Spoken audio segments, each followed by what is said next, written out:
예레미야 2장 13절에 있는 말씀 우리 함께 읽도록 합니다.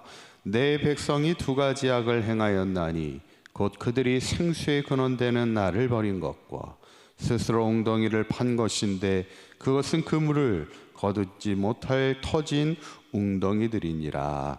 아멘. 지난 시간에 이제 하나님이 예레미야에게 두 가지 환상을 보여주시죠. 살구나무까지의 환상을 통해 하나님의 그 희망의 비전을 항상 가지라는 것이고, 그러면서도 끓는 가마의 환상을 통해 이 시대가 그럼에도 절박한 시대임을 잊지 말라는 것인데, 바라기는 우리도 이 마음과 비전을 가지고 이 절박한 시대에 희망을 전하는 사강교회와 모든 성도님들이 될 수 있기를 간절히 축원합니다. 오늘 보면은 이제 본격적으로 예레미야가 하나님의 이제 말씀, 특별히 심판의 메시지를 전하는데, 오늘 본문은 유대 민족이 행하고 있는 두 가지 악에 대해 하나님이 말씀하는 것을 보게 되죠. 첫 번째 악이 뭐예요? 첫 번째 악은 생수의 근원이 되는 하나님을 버렸다는 겁니다. 13절에 있는 말씀 다시 한번 읽어봅니다. 시작. 내 백성이 두 가지 악을 행하였나니 곧 그들이 생수의 근원되는 나를 버린 것과 스스로 웅덩이를 판 것인데 그것은 그물을 거두지 못할 터진 웅덩이들이니라. 아멘. 첫 번째 악이 뭐냐면 생수의 근원이 되시는 하나님을 버린 것, 이렇게 이야기하고 있습니다. 사실 이스라엘 백성은 누구보다도 자신들의 생수의 근원이 하나님이심을 체험하며 살아갔죠. 특별히 출애굽의 시절에 40년 동안 광야를 걷던 이스라엘 민족에게 물이 없어 목마를 때 하나님이 어떻게 합니까? 반석에서도 물이 나게 하시는 것을 보게 돼요. 여러분, 반석에서 물이 난다, 그게 쉬운 일이 아니죠. 반석에서 물이 난다는 것은 기적입니다. 그들은 광야에서 기적을 체험하는 거예요.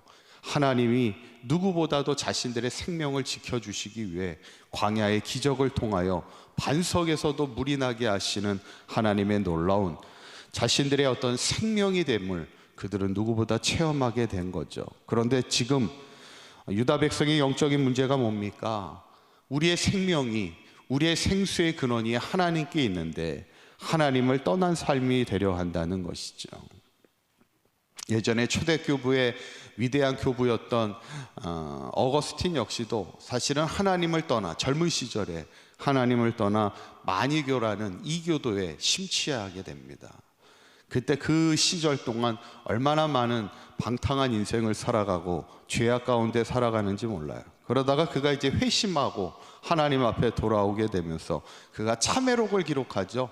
하나님 앞에 참회하며 그가 글을 쓰게 될 때, 근데 그가 했던 얘기 중에 하나가 뭐냐면, 진정한 평안은 우리가 주님 안에 있을 때 진정한 평안이 옵니다, 이렇게 고백합니다. 그가 세상에 수많은 것들을 이렇게 누려봤지만 그 안에는 진정한 평안이 없더라는 거예요. 결국 그가 고백하는 것은 우리의 생명이, 우리의 진정한 평안이 하나님 안에 있을 때만 가능함을 그가 고백하는 것을 보면서, 바라기는 우리도 우리의 생명의 근원이, 우리의 생수의 근원이 하나님께 있음을 우리가 기억할 때 하나님을 버리는 죄악의 삶이 되지 않도록 날마다 하나님 안의 인생을 살아갈 수 있는 우리 모두가 되시기를 간절히 축원합니다. 두 번째 유다 백성의 악은 스스로 웅덩이를 판 것이라 말씀하고 있어요. 13절에 있는 말씀 다시 한번 읽어봅니다. 시작. 내 백성이 두 가지 악을 행하였나니 곧 그들이 생수의 근원되는 나를 버린 것과 스스로 웅덩이를 판 것인데 그것은 그 물을 가두지 못할 터진 웅덩이들이니라. 아멘. 광야에서 물을 얻는 방법이 뭡니까? 광야에서 물을 얻는 것, 그것은 이제 가장 귀한 것이 비입니다.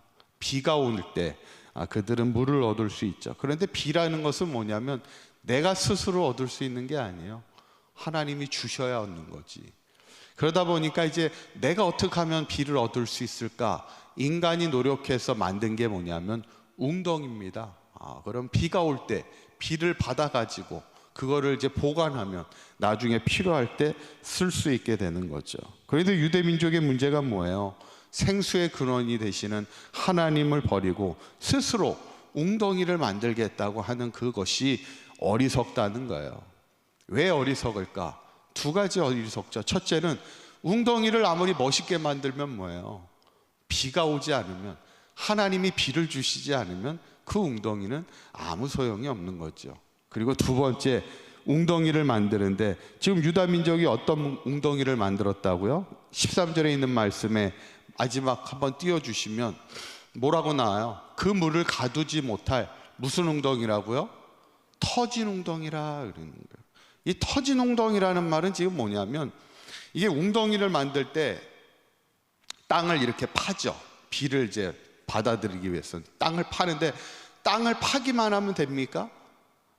땅을 파면 물이 와면 다 스며들게 되잖아요. 그러니까 물을 모으려면 어떻게 돼야 돼요? 땅을 파고 나면 그 주변 밑에 바닥을 석회로 까는 거예요. 그러니까 시멘트로 발라야 되는 거예요. 그래야 비가 왔을 때 물이 고일 수가 있는 거죠. 근데 문제는 뭐냐면 이 광야가 얼마나 덥고 밤에는 춥습니까?